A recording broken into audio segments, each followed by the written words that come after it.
Air France, la compagnie aérienne nationale française, souhaite aujourd'hui réintégrer les territoires de l'Alliance des États du Sahel, AES, comprenant notamment le Burkina Faso, le Mali et le Niger.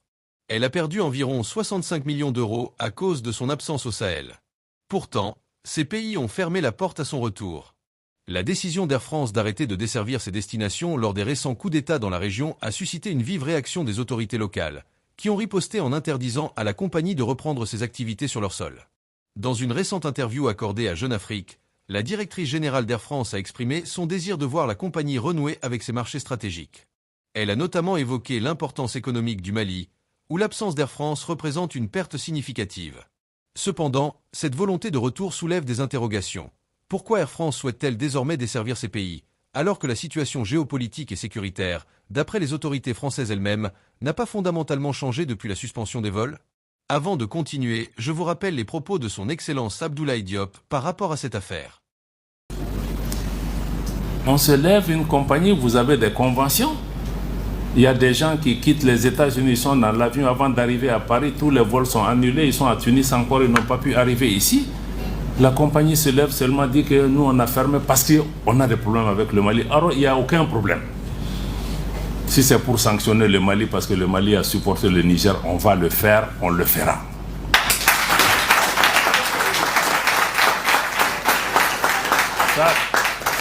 Ça va pas nous dissuader par rapport à ça. Donc on a aussi mis la réciproque, on a appelé Air France. J'ai dit que maintenant que vous dites que vous allez reprendre le 11 là, vous ne reprenez pas le 11.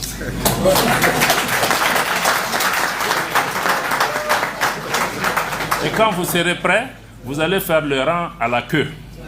Si on est prêt, à vous redonner.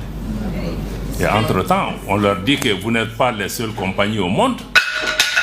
Il y a d'autres compagnies dans le monde aussi qui vont être encouragées. S'ils ont besoin de cette place-là, ils prendront. Parce que quelqu'un ne peut pas se lever chaque jour au Mali. J'ai fermé, j'ai ouvert, j'ai fermé, j'ai ouvert. Non.